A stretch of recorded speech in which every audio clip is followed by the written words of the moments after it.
d'une, tu as la loi PAC qui te dit qu'il va falloir diminuer les tarifs, donc tu as une perte de business direct. Et en plus, tu as un marché qui se morcelle. Donc l'enjeu, pour stabiliser mon économie, c'est de nouer des partenariats avec les plateformes, de nouer aussi des relations saines avec les apporteurs d'affaires. C'est entre les titres de presse, s'entendre. En fait, c'est une forme de réseau que tu mets en place, non pas pour développer ton business, mais vraiment pour le stabiliser, parce qu'il est plutôt en décroissance. Ouais.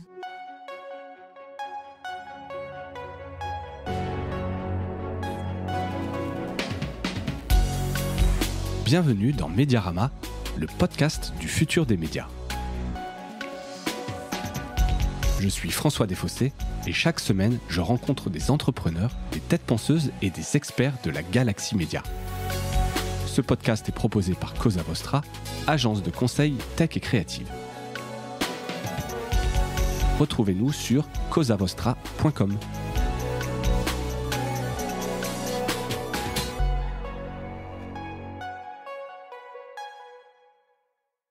Bonjour à toutes et à tous et bienvenue dans ce nouvel épisode de Mediarama.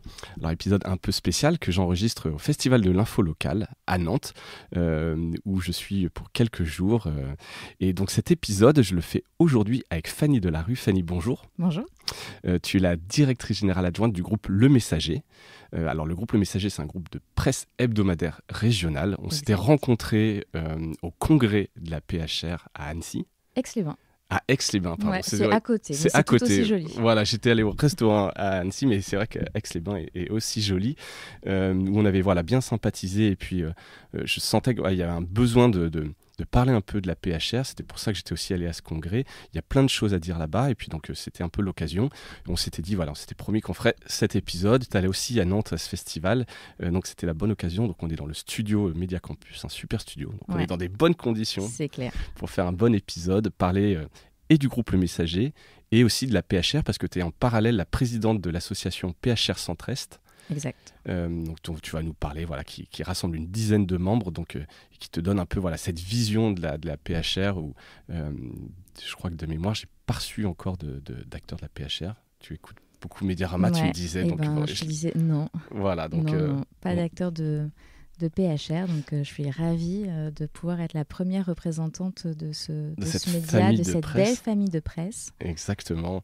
On va faire je fais toujours un peu la carte d'identité du messager, après on parlera un peu de la PHR, il y a plein de sujets, parce qu'évidemment la PHR, c'est une famille de presse un peu spécifique, presse hebdomadaire régionale, qui a un historique, qui a ses spécificités.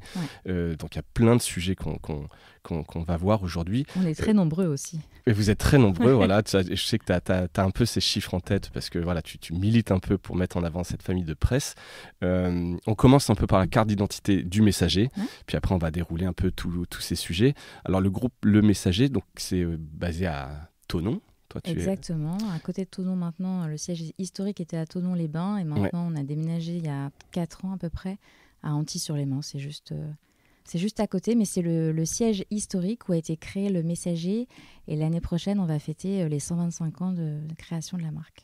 Donc ça c'est quand même pas mal, je sais pas s'il y a un classement des médias les plus anciens, mais je pense que 125 ans, vous devez être quand même parmi les titres les plus historiques. Quoi. Exactement, c'est généralement plutôt après-guerre, après la première ou deuxième guerre mondiale, et pour le coup... 125 ans, ça nous ramène un peu plus loin. Siècle. Exactement, et là je m'amuse à regarder pour un numéro spécial pour les 125 ans qu'on va sortir l'année prochaine. J'ai le nez dans les archives.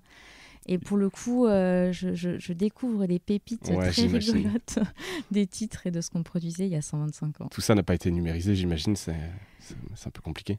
Il y a eu une partie de numérisation qui a été faite au centenaire. Donc du coup, franchement, j'avoue que c'est plutôt pas mal. C'est déjà bien, ça fait déjà un peu d'articles, un peu de matière. On va dire que j'ai pas les mains trop noires, j'ai quand même pas mal de matière sans être obligée d'avoir le nez dans la poussière. D'aller dans les archives. Exactement.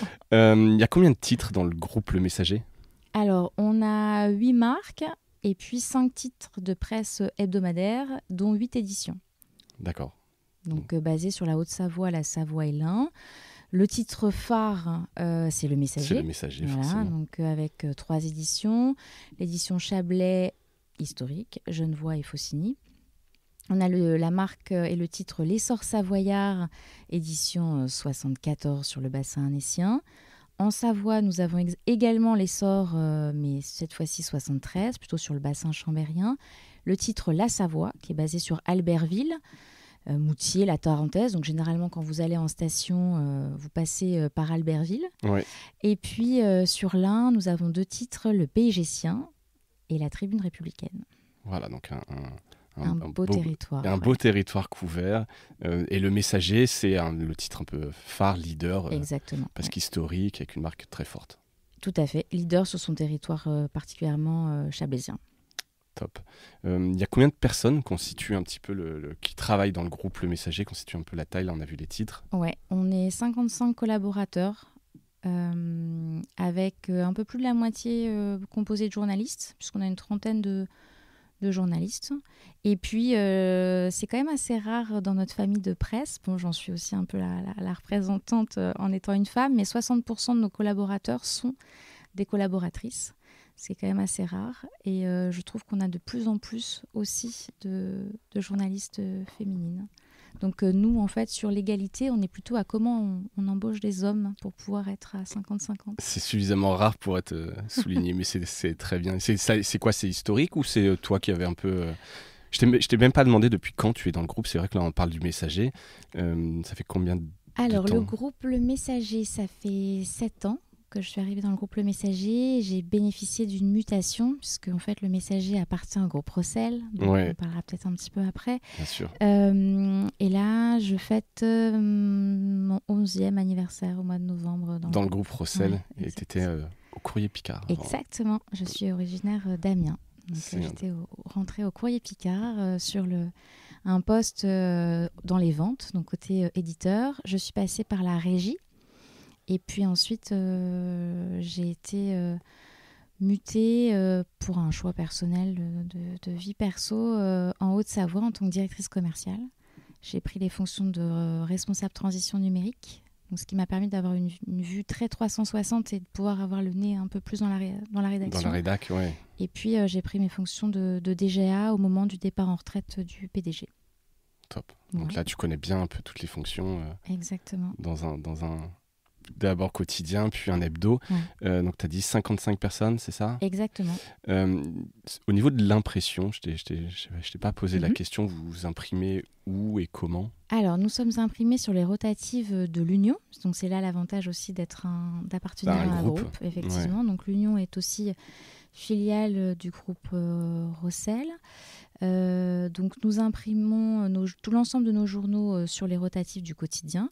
Donc, ils ouvrent en fait un créneau supplémentaire le matin, puisqu'en fait, nous bouclons. Donc, déjà en hebdo, généralement, les parutions sont soit le jeudi, soit le vendredi. Donc, nous paraissons ça, c'est historique, jeudi. C'est comme ça. Ouais, et franchement, tous les hebdos de France sont sur ce rythme-là. Sur ce rythme, soit jeudi, soit vendredi. Plutôt une presse de fin de semaine, une presse de week-end. Voilà, c'est, je crois, à 80 ou 90% des hebdos qui sont dans ce schéma-là. Donc, nous bouclons en fait le mardi soir. Les plaques sont envoyées chez l'imprimeur dès le mardi soir. Et le mercredi matin, nous sommes imprimés sur les rotatives de l'Union, donc ce qui permet d'avoir une équipe le matin à l'imprimerie. Et à midi, tout part, soit sur 2 canaux, à la fois Shell pour être diffusé après par la poste, et puis ensuite par un transporteur routier qui lui ensuite va redonner les journaux aux dépositaires, qui ensuite va rééclater le jeudi matin l'ensemble de nos sur les kiosques, supports, sur tous les points de vente. Et la particularité aussi des hebdos, c'est qu'on a une grosse distribution qui se fait en vente au numéro. Moi, tu vois, 60% de mon volume de journaux sont en vente au numéro, puisque j'ai une distribution par voie postale en abonnement. Oui. Donc, ça, c'est effectivement, il n'y a pas de portage dans la PHR.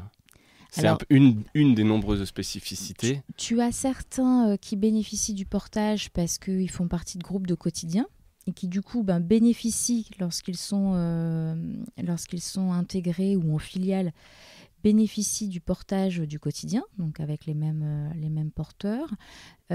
Sinon, non. Sinon, tu te débrouilles et en fait, tu peux pas recruter un porteur pour une livraison par semaine, donc tu dois en fait t'appuyer sur la poste. Exactement. Donc soit après tu as vraiment des supports. Je sais qu'à la Tribune de Lyon, François Sapie avait essayé de créer des quartiers avec des supports par quartier pour pouvoir développer un réseau de portage, mais il faut que tu aies un nombre quand même suffisant sur un périmètre restreint pour pouvoir le faire, pour que le porteur il gagne sa vie. Exactement. Tu as aussi le prix de l'essence qui est important, parce que le porteur, plus il a des zones larges à couvrir, plus ça lui coûte cher en déplacement. Et puis enfin, c'est quand même extrêmement difficile. Donc, en plus, en ce moment, l'emploi est compliqué. En Haute-Savoie, franchement, ça fait depuis que j'y suis, et même avant, plus de 10 ans qu'on est en situation de plein emploi avec notre proximité avec la Suisse. Très clairement, trouver... Ça n'intéresse personne, quoi. Pour dire les choses clairement, trouver quelqu'un... Voilà, surtout que tu parles un peu de la concentration sur un quartier, donc ce qu'avait tenté François Sapie, qu'on salue d'ailleurs. Mais des spécificités de la PHR, c'est quand même qu'elle est relativement rurale. Alors, de ma compréhension de l'histoire, c'était que justement... c'était dur de livrer des quotidiens, on va dire, au fin fond de la campagne. Donc, il y avait cette presse une fois par semaine, hebdomadaire. La presse quotidienne était plutôt urbaine et la PHR plutôt rurale. Donc, tu as un éclatement de tes abonnés. Donc, c'est encore plus difficile et moins rentable de faire du portage. Mais tu vois, le messager, son nom d'origine, c'est le messager agricole. Ouais. Donc, ça dit bien ce que ça veut dire. Tu vois bien l'imaginaire donc voilà, donc qui apporte les missives. C'était un format A4, juste recto, dans lequel tu avais effectivement de l'information agricole, camp planté, les nouvelles machines qui commençaient à arriver. Enfin, tu vois, tu es vraiment dans ce maillage-là. Et puis aussi, je pense que c'est l'ADN de la PHR, c'est l'hyper proximité. C'est vraiment, on est diffusé sur des bassins de vie. Tu vois, le régional, il est la région, il est très départemental, mais quand il faut aller vraiment sur des bassins de vie beaucoup plus petits, beaucoup plus fins, il est moins présent, ou en tout cas moins régulièrement présent. Par aussi la complexité de son rythme. Tout simplement. Donc la PHR historiquement couvre ces plus petites zones qui correspondent finalement à ton périmètre, ton rayonnement de vie, où tu consommes, où tu travailles, où tu vis, où tes enfants vont à l'école. Quelques kilomètres en fait. Finalement, un peu autour, un canton. Le périmètre est extrêmement et le rayonnement est extrêmement petit. Et puis après, il ne faut pas oublier que nous, on est sur des zones montagneuses où tu peux dire 20 km, c'est pas beaucoup, et en fait, 20 km, c'est vite 45 minutes. Je peux dire que quand je suis arrivée en Haute-Savoie, j'étais tout le temps en retard. Moi qui avais l'habitude des routes droites. Kilomètres. Ouais, c'est clair. Amiens, le nord, effectivement, Amiens, c'est un peu le plat pays, quoi. Exactement, tu vois très loin. 20 km, c'est 20 minutes. Là, c'est pas tout à fait la même chose. Donc, quand tu dois penser à ton réseau de distribution, de fait, ça le complexifie encore. Et ça le complexifie encore, sans parler de l'hiver. Ouais, sans parler de l'hiver, des routes fermées. Donc, mais pour revenir donc sur cette distribution qui coûte, on sort un peu de la carte d'identité, mais c'est pas grave, j'y reviendrai. Mais ça veut dire qu'en fait, par la poste, ça te coûte forcément plus cher. Oui. Donc là, peut-être on reviendra là-dessus parce que c'est le sujet un peu des à la fois des plus aides cher, et puis c'est surtout de compétitivité aussi, tu vois. Ça. Et puis ensuite là, tu as tout un enjeu sur le conditionnement, puisqu'en fait le blister va être interdit, le plastique. Ouais. Donc du coup, ça perturbe un peu notre industrie de manière générale. Il n'y a pas déjà plein d'alternatives au blister il y en a plein. Je sais pas, en papier ou plastique recyclé. Du maïs, c'est ça. T'as du papier, t'as plein de choses. Tu peux pas coller tout simplement ton étiquette sur le journal dans une fenêtre qui resterait blanche. Ouais, dans un monde idéal, tu prends quelqu'un, une petite main qui vient coller. Non, mais après, tu as des investissements en machine pour faire tout ça. Ouais. Donc, c'est des investissements lourds pour nos imprimeries, où quand même, tu as... nous, on a à peu près, on imprime 45 000 exemplaires chaque semaine. Tu vois. Ouais, c'est des gros investissements. C'est des gros investissements. Avant de les rentabiliser. C'est un peu plus de 10 000 abonnés uniquement sur l'ensemble du périmètre messager. Bon, en fait, tu as 10 000 abonnés print. Print, ouais. D'accord. qui ont que le par print. semaine. C'était un peu ma question suivante justement dans la carte d'identité. C'est très bien. Je te ferai le déroulé après. Mais en fait, ce qui fait que finalement, à la fois, ça peut être beaucoup pour le titre de PHR, mais pour notre imprimeur qui est à Reims, qui lui bénéficie avec son quotidien de portage, finalement, 10 000, c'est beaucoup pour mettre une petite main dessus, mais en même temps, dans une logique industrielle et d'investissement d'une machine pour faire ça, c'est trop peu. Ouais, c'est trop peu. Donc tu vois, en fait, on est dans un entre-deux où tu peux pas faire ça à quelqu'un, et en même temps, si tu dois investir dans une machine pour le faire, ça te coûte trop cher. Ouais, Donc après, tu as plein de solutions différentes. Tu as aussi le groupe de Jean-Pierre de Keraoul, où tu as Sogé Média, exactement, qui en fait fait directement sur ses abonnés. Il a prévu un emplacement dans son journal et en fait il imprime directement l'adresse sur le journal et c'est adressé comme ça. Après lui, il a aussi cette spécificité d'imprimer en numérique. Exactement. Il y avait ce fameux lancement qu'il avait fait.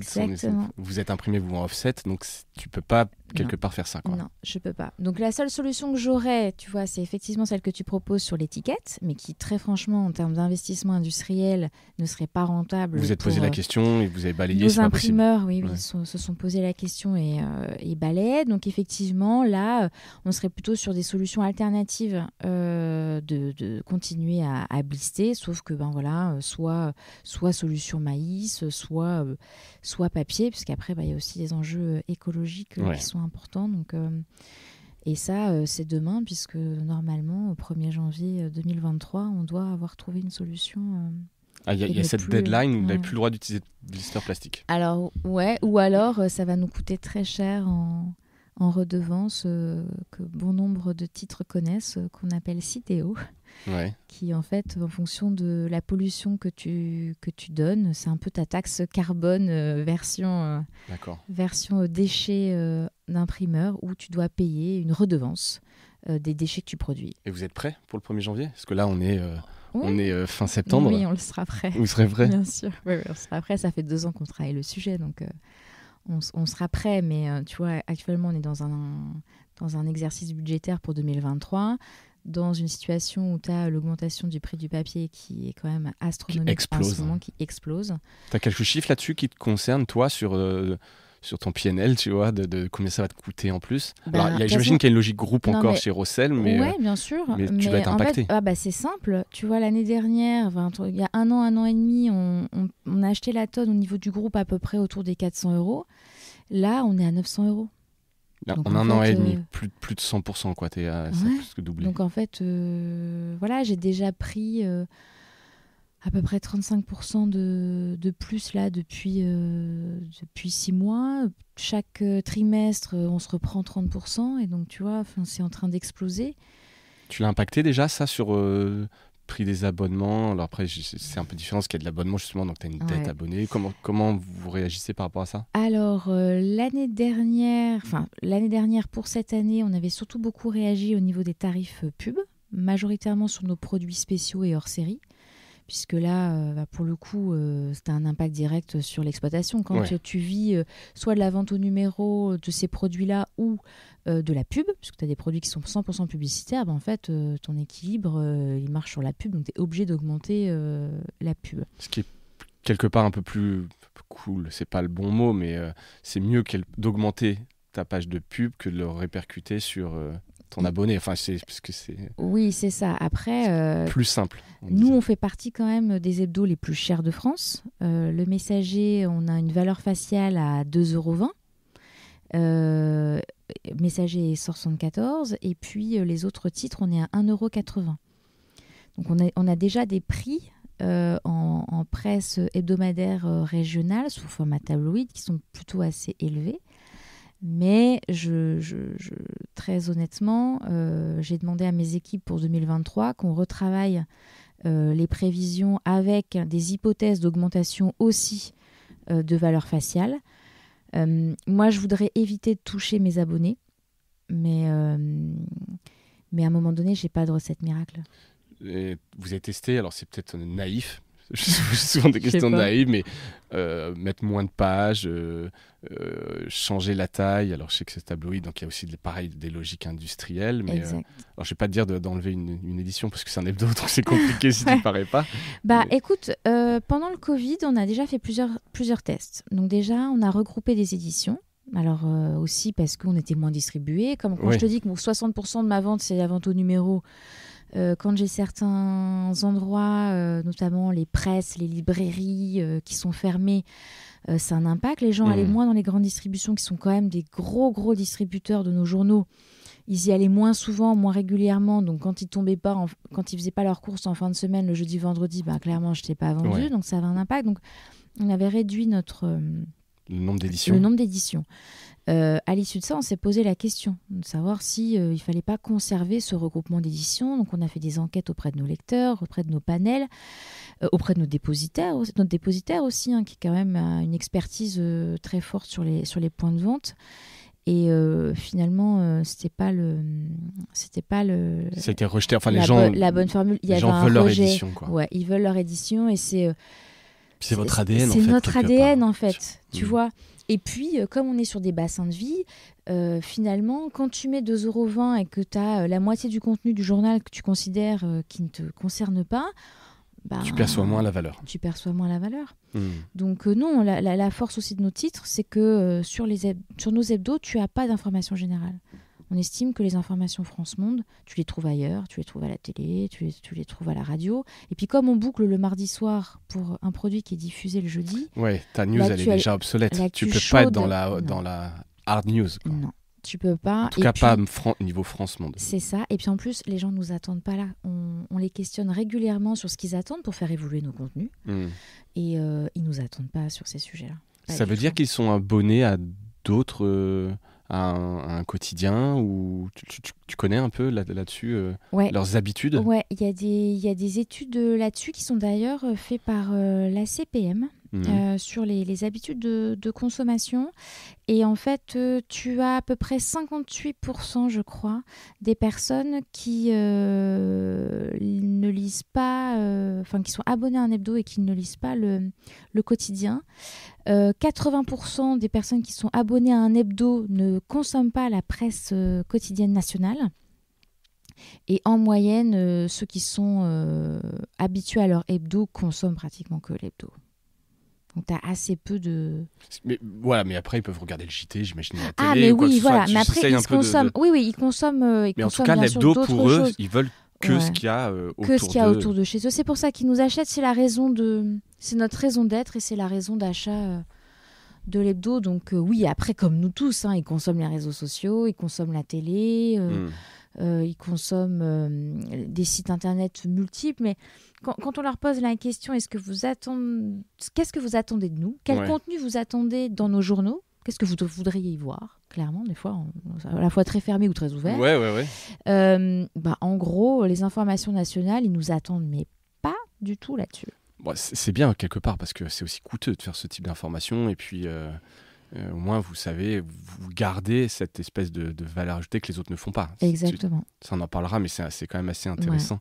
On a parlé un peu du prix de l'abonnement. Alors je reviens juste quand même sur le nombre d'abonnés. Tu nous l'as dit, mais rentrer un peu dans le détail puisque qu'est-ce qu'un abonné aujourd'hui entre le print et numérique? T'as quelques chiffres là-dessus que tu peux nous communiquer? Bien sûr. Alors moi, je vais te communiquer des chiffres d'abonnés payants.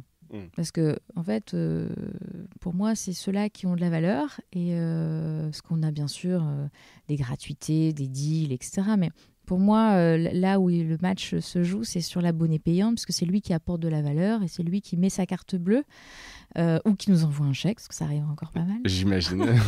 Et qui nous paye, et qui nous paye tous les ans. On a 11 600 abonnés payants, dans lequel tu as quand même encore 10 000 qui sont papier. Tu vois, si je te donne les grandes plaques. Et puis 1600 qui sont full numérique. Sachant que dans l'abonnement papier, nous, en fait, on n'a pas d'offre papier ou numérique. Moi, je considère qu'en fait, le client, lorsqu'il est abonné au print, il est abonné à l'ensemble. Il est abonné au messager. Et donc il a accès À tout. À tout. Je suis très aligné avec cette vision d'une manière générale pour dans moi, un média. il a l'ensemble, il a le package, quoi. C'est-à-dire que voilà. On arrive à identifier quand même, voir combien nos abonnés, sur nos 10 000, combien utilisent cela. Et en fait, on l'observe par ce qu'on appelle l'activation numérique. C'est-à-dire que quand même s'il est abonné, il y a une petite démarche technique de créer son compte et de dire je suis abonné, voilà mon numéro d'abonné. Ce qu'on appelle l'activation numérique pour que justement il puisse avoir son adresse mail qui est créée et qu'on puisse en tout cas bien débloquer ces articles payants. Et donc à date, on a 4200 personnes sur les 10 000. Donc, tu vois, une petite moitié, 42%, qui ont fait cette activation. Qui ont fait cette activation numérique. D'accord. Alors, ce qui est intéressant là-dessus, tu connais aussi ceux qui... En fait, quand tu t'abonnes, tu reçois systématiquement le papier. Quand tu t'abonnes au print. Ensuite, les 1600 full web, ils sont abonnés qu'au journal... alors, deux choses. Ils sont abonnés que au numérique, c'est-à-dire tu as tous les articles qui sont réservés aux abonnés. Ouais. Et tu as aussi la liseuse. Voilà. Et puis après, tu as tout ce qui est autour de l'abonné. Tu as accès à des jeux concours. Voilà. Mais... les abonnés print, on va dire plus traditionnels, ils ont accès à tout. Et d'ailleurs, la valeur de l'abonnement n'est pas le même. Oui, j'imagine, parce que là, pour le coup, tu n'as pas les coûts, etc. Donc, Ouais, bon, sur les coûts numériques et coûts print, tu n'as effectivement pas les coûts papier, mais enfin, tu sais, tout ce que nous coûte aussi la maintenance d'un site, les serveurs, l'énergie qu'on y met, la production qu'on y intègre, si véritablement, tu vois, on s'amusait à faire le coût. Ok, t'as pas le papier, t'as pas la distribution, mais t'as plein d'autres coûts cachés qui sont quand même présents. Donc, il y a quand même une valeur. C'est pas marginal, quoi. Non, je pense qu'on dit le numérique, ça coûte moins. En vrai. Puis t'as aussi la production éditoriale, ça quand même. Malgré tout, c'est ça, c'est ce que je te dis. Ouais, c'est ça. Mais tu vois, un full numérique, les offres, c'est 1 € puis 4,90 €. Quand tu vois, en print, tu es à 6,40 € pour la Haute-Savoie et tu es à 5,40 € pour les autres petits titres. Alors, pourquoi tu as des prix différents ? Déjà, parce que tu as des valeurs faciales qui sont différentes, ce que je t'ai expliqué. Tu es à 2,20 € ou 1,80 €. Et puis ensuite, parce que tu m'en parlais tout à l'heure, tu as des paginations. C'est-à-dire qu'en Haute-Savoie, on est plutôt autour de 40-44 pages par numéro, quand sur les autres titres, on est plutôt sur des 28-32 pages. Donc voilà, tu as aussi une logique de charge derrière dont tu me parlais sur des économies où effectivement j'ai une production plus forte. Et puis comme je suis livrée par la poste, ça me coûte, plus un journal est lourd, plus il me coûte cher en frais postaux. Tout simplement. C'est une équation. Exactement. L'acquisition, ça m'intéresse comment tu fais de l'acquisition globalement, on va dire, sur le groupe, un peu tes canaux d'acquisition. J'imagine que vous êtes très connu, mais est-ce que tu arrives à recruter ? Est-ce que la marque Le Messager, c'est principalement sur le numérique, ou quels sont aujourd'hui tes canaux ? Alors, donc déjà, nous, on est parti sur le premium et les abonnements numériques très tardivement, puisqu'en fait, ça date d'octobre 2019. Donc à l'époque, en plus, j'étais responsable de la transition numérique, donc j'ai vraiment suivi le truc et ça a été un moment très passionnant. On a changé le business model. Donc clairement, parce qu'avant, en fait, tu avais tout qui était gratuit sur le site. Et on a profité de la refonte de nos sites internet au mois d'octobre pour changer en fait notre business model et apporter en fait des contenus premium avec du first web, parce que c'est un peu la condition, et donc avec un système d'abonnement. Donc au début, et j'avais tendance à dire à mes équipes, on a recruté aussi une personne en charge de l'acquisition numérique. On a fait le chalutier. De toute façon, on n'avait rien ou pas grand-chose. Il y avait quand même des gens qui payaient la liseuse au titre, tu vois, un peu comme ils achetaient en kiosque. Ils achetaient... puis le montant, moi, me paraissait toujours un peu élevé quand même par rapport à ce qu'ils achetaient. Et donc, on a fait le chalutier. Donc, comme on n'avait rien, on a testé plein de trucs, on a mis en place plein de dispositifs. En plus, on a eu la chance ou la malchance d'avoir très vite le Covid. Ouais. Donc, avec des abonnements qui ont explosé sur la partie numérique. Grosse acquisition à ce moment-là. Grosse acquisition à ce moment-là. Donc, nouveaux sites, nouvelles façons de publier, du premium, plein d'offres qu'on a mis en place. Et donc, du coup, voilà, il y a une belle performance. Bon. Là, 2022, on est plutôt... Donc, en gros, depuis 3 ans, on multiplie par 2 notre volume de chiffre d'affaires sur les abonnements numériques et à peu près aussi notre volume d'abonnés.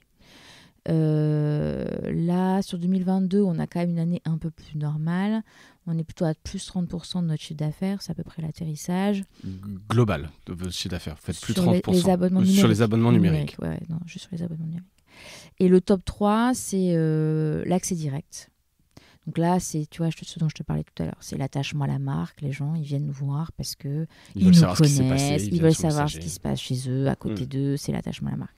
Ensuite, tu as le trafic organique par Google. Et puis enfin, tu as nos newsletters. Nos newsletters, c'est quand même 16% de notre volume d'acquisition. Donc c'est quand même des parts. Un bon canal, c'est un super c'est une newsletter canal. Hebdo. Alors on en a plusieurs. Donc on a une newsletter quotidienne. Donc on travaille avec Mediego là-dessus. Où en gros, là, c'est l'IA qui reprend en fait la fraîcheur des articles. On a mis en place des règles à la fois. Chaque marque a une newsletter quotidienne. Donc, chaque abonné à la newsletter reçoit la quotidienne. Ensuite, nous avons des newsletters hebdomadaires. Donc, tu en as une sur l'économie, sur la Haute-Savoie, qui s'appelle Initiative Entreprise, qu'on a justement mis en place au moment du confinement. Parce qu'en fait, ras-le-bol de l'info anxiogène, sur le Covid. Et puis nous, en plus, c'est tellement pas notre cam. Que du coup, il fallait trouver assez peu, quoi, ça, quelque part. Il fallait trouver d'autres angles et donc du coup, qu'est-ce que les entreprises, quelles étaient les actions positives, et c'est pour ça qu'on a appelé ça initiative d'entreprise pendant cette période, et du coup, on a fait une newsletter hebdomadaire, mais qui sert du coup vraiment bien l'acquisition, qui permet de débloquer un article économique. Ensuite, on a une newsletter très éditorialisée qui est réalisée par notre rédactrice en chef adjointe. Donc là, où tu as un peu de curation de notre site, des billets d'humeur. Des éditos, c'est vraiment... Des éditos, donc elle est vraiment... incarnée. Extrêmement incarnée, de très grande qualité. Donc ça, c'est plutôt chouette. Et puis après, tu as plutôt des newsletters de week-end, aussi en hebdo, tu vois, de rattrapage de l'info, d'idées de sortie, ou des choses comme ça. Et parallèlement, tu as aussi des emailing rédactionnels. La pub. Non, les emailing rédactionnels, ce sont les rédactions qui, quand ils sortent un sujet qu'ils estiment important s'adressent directement aux Optim Newsletters et Optim Offreco, qui permet de leur adresser l'information. Une espèce de breaking news suffisamment importante pour qu'on leur envoie une newsletter. Donc, ça, c'est ils le shootent quand ils veulent. Exactement. Donc, soit c'est le Red Chef qui le partage, soit c'est directement l'équipe. Et pour le coup, on a des taux d'ouverture et de réactivité qui sont extrêmement forts et qui servent de fait l'acquisition. Oui, bien sûr. Donc, parce que toutes ces newsletters-là sont gratuites, à part... Oui. Elles sont toutes gratuites. Ah non, il n'y a pas de... À part, elles sont effectivement toutes gratuites. Ouais. Et elles servent pour 16% à ton acquisition. C'est pour ça que moi, je souhaite les conserver gratuites, puisqu'en fait, pour moi, elles servent l'acquisition. Là, pour 2023, on réfléchit à avoir une newsletter plus dédiée aux abonnés. Ouais, tu vois, un peu comme le New York Times. Si vraiment il y a de la valeur, ça peut être aussi un avantage abonné. C'est ça, plutôt en fidélisation ou rétention. Mais en tout cas, la stratégie était plutôt d'aller faire de l'acquisition grâce aux newsletters, ce qui est une forme d'apéritif à donner à nos inscrits quand même, parce qu'ils ont fait la démarche de s'inscrire à un moment donné, donc c'est déjà plutôt des prospects chauds. Des prospects chauds. Donc forcément, ça bénéficie à l'acquisition, puis régulièrement on travaille sur les newsletters, à la fois sur le contenu, sur les règles avec Mediego, là on a cette année, on avait quand même un taux de désinscription qui était plus important là sur les 3-4 derniers mois. Donc, on a retravaillé sur, par exemple, la personnalisation de l'objet. C'est con, hein. Ah, mais non, mais c'est de toute façon, il faut faire la B-testing en permanence. En fait, en personnalisant l'objet systématiquement, on a des taux d'ouverture qui sont meilleurs. En changeant l'horaire, tu vois, on était à 18h20, là, on est passé à 20h, là, on a des meilleures performances. En changeant un peu les règles aussi sur l'IA. Et puis là, on est en train de travailler sur la partie plus ergonomie, graphique. Une bonne expérience qui donne envie de cliquer. Plutôt la partie d'aller... UX, exactement. Ouais. Mais bon, voilà, la newsletter, c'est tellement un canal précieux, puis qui finalement quand c'est bien fait, te coûte pas très cher en acquisition, que ça se bichonne. Ouais, et puis ça s'optimise en permanence, quoi. Temps, ouais. T'es jamais arrivé. Quelques pourcentages d'ouverture de plus, tu sais que tu peux calculer combien ça va te rapporter de revenus. Exactement. Donc ça, c'est puissant. Donc c'est bien compris, ça, ces canaux d'acquisition, donc la newsletter, l'importance, hein, c'est un truc que je partage totalement.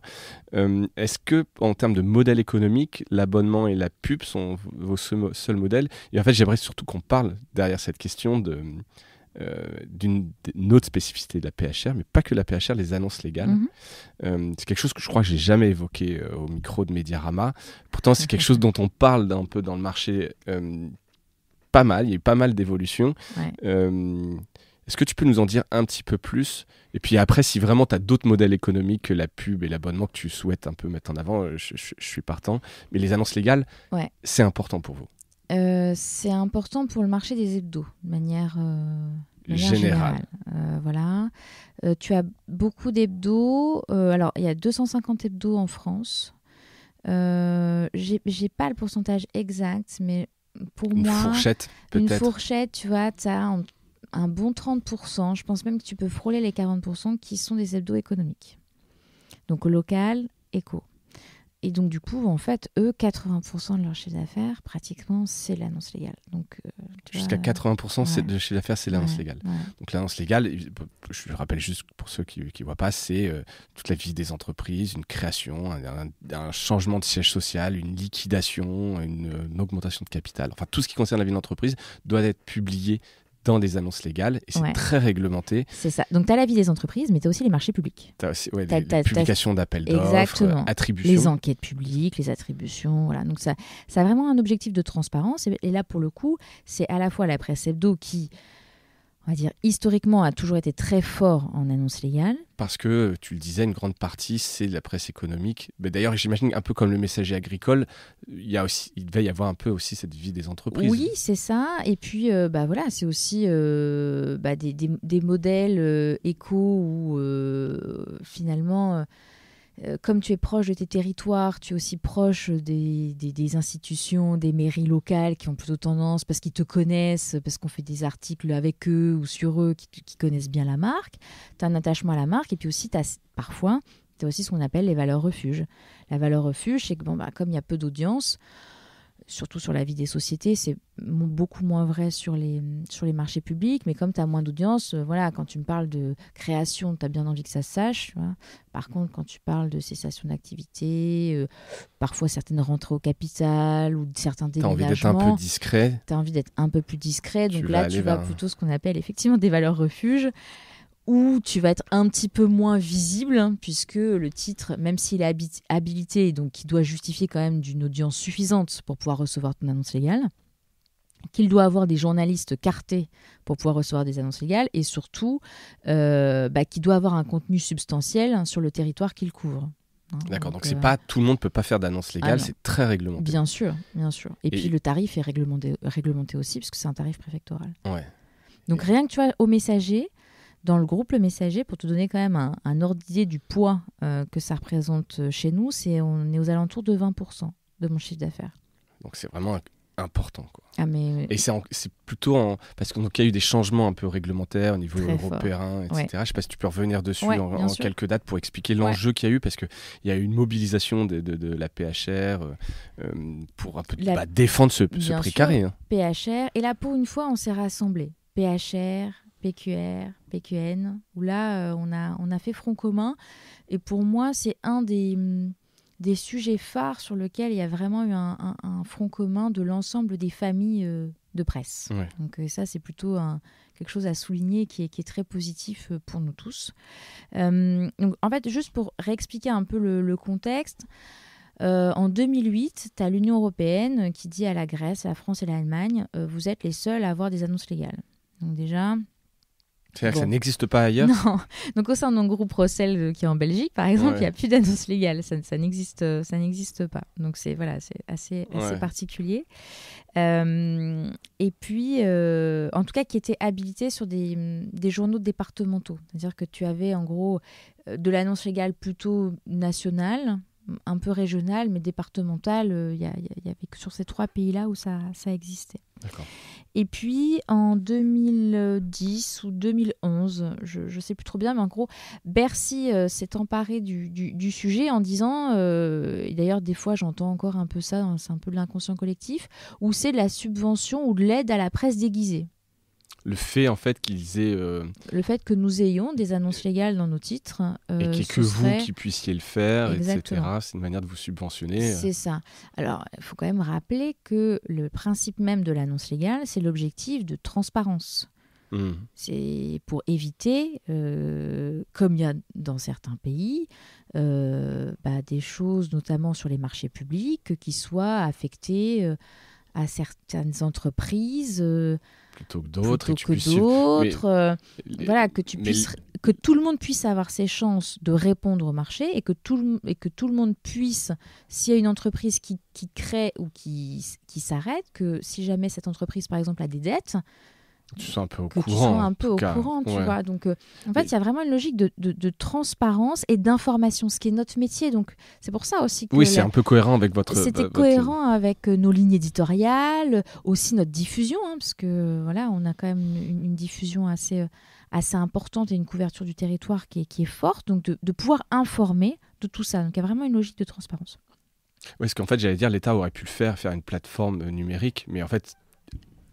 tout le monde n'a pas accès, on parle de 2010-2011, tout le monde n'a pas accès à une plateforme. Et figure-toi que c'était un peu l'objectif et que c'est là où les éditeurs se sont rassemblés autour d'une association qu'on appelle l'APT, où justement, qui ont créé un produit qui s'appelle Actu Légal, qui permet justement d'avoir une plateforme commune où tous les éditeurs peuvent faire passer toutes les annonces qui passent dans les différents journaux directement sur Actu Légal. Donc moi, si je vais sur Actu Légal, je peux voir l'ensemble des annonces légales publiées sur l'ensemble des territoires, de l'ensemble des titres. Ouais.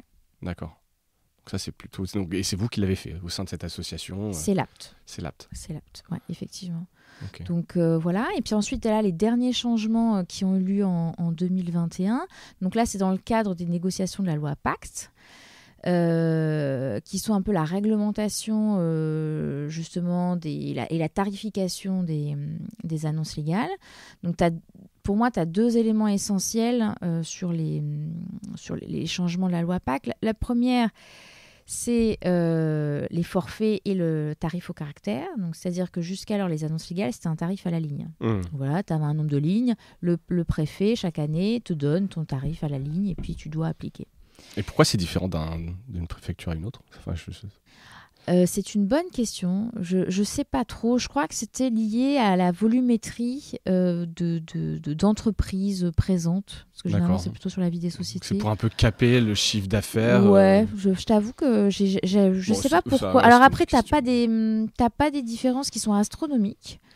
Mais c'est le préfet. En tout cas, c'est lui qui a la fonction du préfet, de réglementer ça et de mettre son tarif. Mais c'est une bonne question. Donc ça change. C'est plus maintenant, c'est plus à la ligne. Plus à la ligne, c'est au caractère. Et pour certains avis de vie des sociétés, c'est au forfait. Donc ce qui est très bien, parce que quel que soit, dans le cas de ton département, parce qu'encore une fois, c'est le préfet qui décide, quel que soit le titre sur lequel tu parais, qu'il soit d'ailleurs, et on en parlera après, print ou numérique, sur le numérique, c'est sur les spells, en gros, ça te coûte la même chose, toi en tant qu'entreprise. Et puis dans la loi PAC, tu as quand même un engagement de notre part, de l'ensemble des acteurs, de réduire petit à petit le coût, notamment pour les entreprises, de l'annonce légale, puisque ça rentre quand même dans des formalités qui sont obligatoires pour les entreprises. Ouais. Et donc il y a un peu un enjeu, c'est un peu de simplifier, simplifier et puis que ça coûte moins cher pour les boîtes de se créer et de simplifier aussi l'ensemble des process. Bon, ça coûte pas déjà une fortune. J'ai plus le prix, souvent c'est le comptable en plus qui le fait automatiquement. C'est pas une fortune, mais quand tu démarres ta boîte, ça fait partie des formalités nécessaires.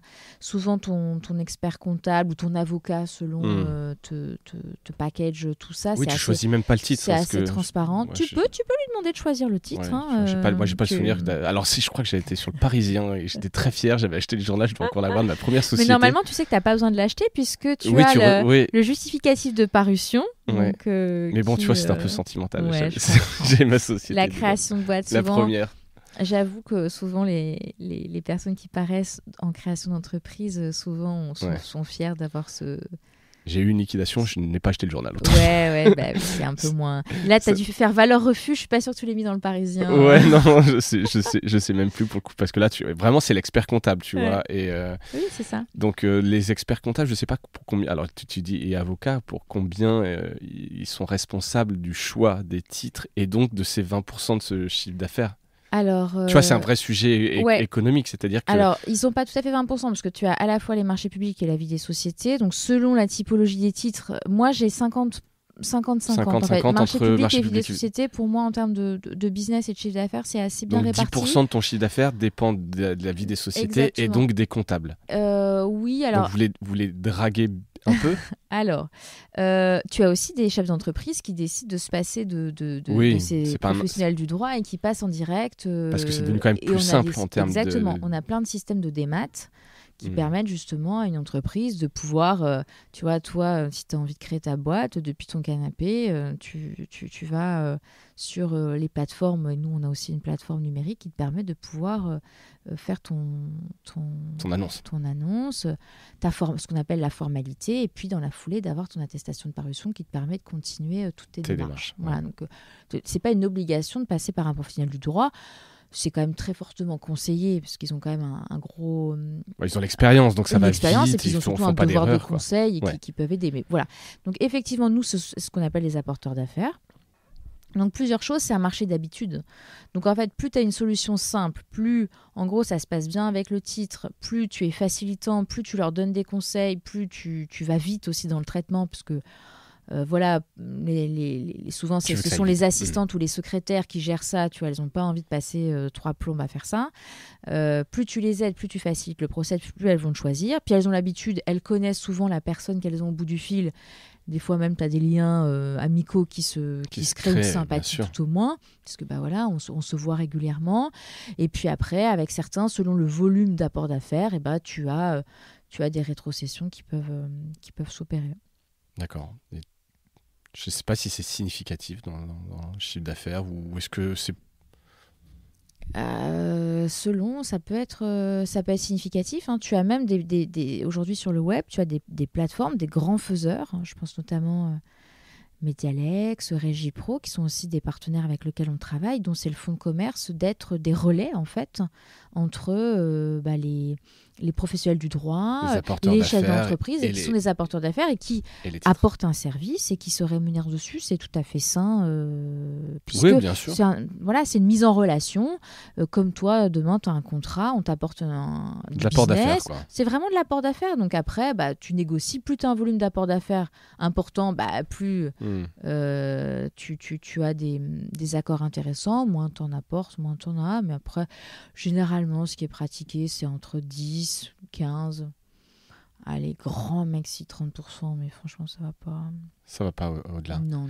Et je reprends un peu de hauteur. Ce marché des annonces légales, il est en croissance, il est stable, il est chez toi, c'est donc 20%, pour certains jusqu'à 80%, etc. J'imagine qu'avec ces spells dont tu parles, ces pure players qui se sont lancés... très UX, avec peut-être des grosses strates SEO, ils raflent le marché ? Il éclate le marché. C'est-à-dire que déjà, on était plusieurs acteurs de presse sur ce marché. Le Spell, il éclate encore plus le marché. Donc le Spell, c'est le service de presse en ligne. C'est quelqu'un aujourd'hui crée un site, met un peu de contenu, peut se faire alors du contenu. Un peu de contenu, attention. Rafraîchi, du contenu original. Contenu original. Il faut qu'il y ait des cartes de presse, contenu quand même substantiel à la zone. D'accord, donc tu vois, tu peux pas, parce que tu es quand même habilité sur un département. Oui, d'accord. Tu dois être quand même local, avec un traitement local. Voilà, c'est ça. Donc, sauf si après tu as une presse nationale et que tu arrives à justifier que tu as un traitement, une diffusion et un traitement effectivement nationaux. Ok, mais sinon tu as plutôt des habitations départementales. Donc, il faut vraiment que tu aies quand même suffisamment de contenu départemental. Il faut que tu aies des journalistes de presse qui soient quand même... Tu aies des cartes. C'est-à-dire que tu ne décides pas de dire je fais on va dire une radio par exemple associative dans laquelle j'ai que des pigistes, tu vois, tu peux pas prétendre au Donc il y a SPEL. quand même des barrières à l'entrée, c'est pas. Et puis, comme pour le print, tu dois justifier d'une audience ou d'un certain nombre d'abonnés, où tu as des minima, des quotas, tu dois rentrer dans tes quotas pour pouvoir prétendre à être habilité. Et une fois que tu es habilité, effectivement, tu peux recevoir des annonces légales en ligne. Donc, ce qui veut dire, par exemple, ce qui hier n'était pas possible, une radio locale qui produit du contenu, écrit, produit sur son site, peut recevoir aujourd'hui des annonces légales. et donc c'est un concurrent de plus. Exactement. Donc ça veut dire qu'en fait, d'une, tu as la loi PAC qui te dit qu'il va falloir diminuer les tarifs, donc tu as une perte de business direct, puisque en plus le tarif préfectoral, tu ne le décides pas, tu le subis. Et Voilà. grosso modo, il baisse chaque année, Et les chaque forfaits, année, il etc. baisse, machin. effectivement. Et en plus, tu as un marché qui se morcelle, puisque de plus en plus d'acteurs maintenant Sont habilités à en sont diffuser. habilités à en diffuser. Donc, de fait, c'est plutôt un marché qui est en décroissance. Donc, l'enjeu, pour stabiliser, en tout cas moi, dans mon business model et stabiliser mon économie, c'est de nouer des partenariats avec les plateformes, c'est de nouer aussi des relations saines avec les apporteurs d'affaires, c'est entre les titres de presse s'entendre et de faire en sorte que moi, quand j'ai des annonces que j'envoie à l'extérieur de mon département, tu privilégies un titre plutôt qu'un autre qui lui en échange te renvoie. renverra, donc une espèce donc de... c'est une forme de réseau que tu mets en place, non pas pour développer ton business, mais vraiment pour le stabiliser, parce qu'il est plutôt en décroissance. Donc c'est accompagner la décroissance. Ouais. Ok. Parce que demain, moi, au sein du groupe Le Messager, et même au niveau des hebdos, sur les 250 hebdos, si demain venaient à disparaître les annonces légales, je peux te dire qu'en termes de pluralisme sur la presse, ça ferait de très, très, très, très, très gros dégâts. Ouais, parce que toi c'est 20%, d'autres tu dis c'est 80%, eux disparaîtraient. Enfin, je veux dire, clairement, tu te réinventes pas comme ça. Oui. Alors, j'imagine qu'il y aurait une deadline avant que les annonces légales deviennent gratuites ou plus obligatoires ou une formalité d'un truc d'État ou sur une plateforme. Mais toi, par exemple, 20%, t'as des ressources quand même qui sont dédiées aux annonces légales, ou est-ce que c'est un truc full automatique, les gens remplissent sur une plateforme c'est coulé dans un gabarit? C'est ce que je te disais tout à l'heure, c'est-à-dire que la force pour moi, c'est la relation que tu entretiens des commerciaux avec les dédiés à annonces secrétaires de légales. mairie. Alors c'est pas vraiment des commerciaux parce que dans certains titres tu as des commerciaux qui sont dédiés à ça, mais l'annonce légale c'est un commerce particulier, hein. Déjà, d'une, c'est un commerce d'habitude. De deux, tu ne sors jamais avec un bon de commande. Ouais, t'as rien à faire. C'est clair. Tu peux avoir une super offre de ouf. Normalement, tu as quand même une offre qui est réglementée. Donc, a priori, tout le monde est à peu près la même. Ouais. Et tu ne sors pas avec un bon de commande. Je t'en signe pour 10 annonces légales. Tu vois. Enfin, ça marche pas comme ça. Ça marche pas tout à fait comme ça. Sur les marchés publics, il faut qu'il y ait des besoins au niveau des mairies, des institutions, des agglos, de travaux, d'enquêtes publiques. Enfin, voilà, il faut qu'il se passe des choses. Donc, c'est plutôt un marché, ce que je dis d'habitude. Et de réseau, en fait, il faut maintenir un réseau. Et de réseau, et de contacts. Et puis aussi, moi, je sensibilise énormément lorsque je suis en contact avec les institutionnels, les maires, au conseil d'agglo, etc., que si vous voulez continuer à avoir des presses locales, hyper locales sur vos secteurs, passez-nous vos annonces légales. Passez-nous vos annonces légales. Parce que demain, si vous le faites plus, on va mourir. Ouais. Donc là, tu as toujours, toi, ce discours un peu en tête quand tu vois quelqu'un et c'est de lui dire... c'est bien. Et très militant. Mais aujourd'hui, si on veut du pluralisme, s'ils veulent avoir des relais en dehors de leurs bulletins municipaux, c'est le passage obligé. Ouais. Tu vois, et à un moment donné, s'ils ne sont pas abonnés, s'ils n'achètent pas de pub, au moins, passez-nous vos annonces légales.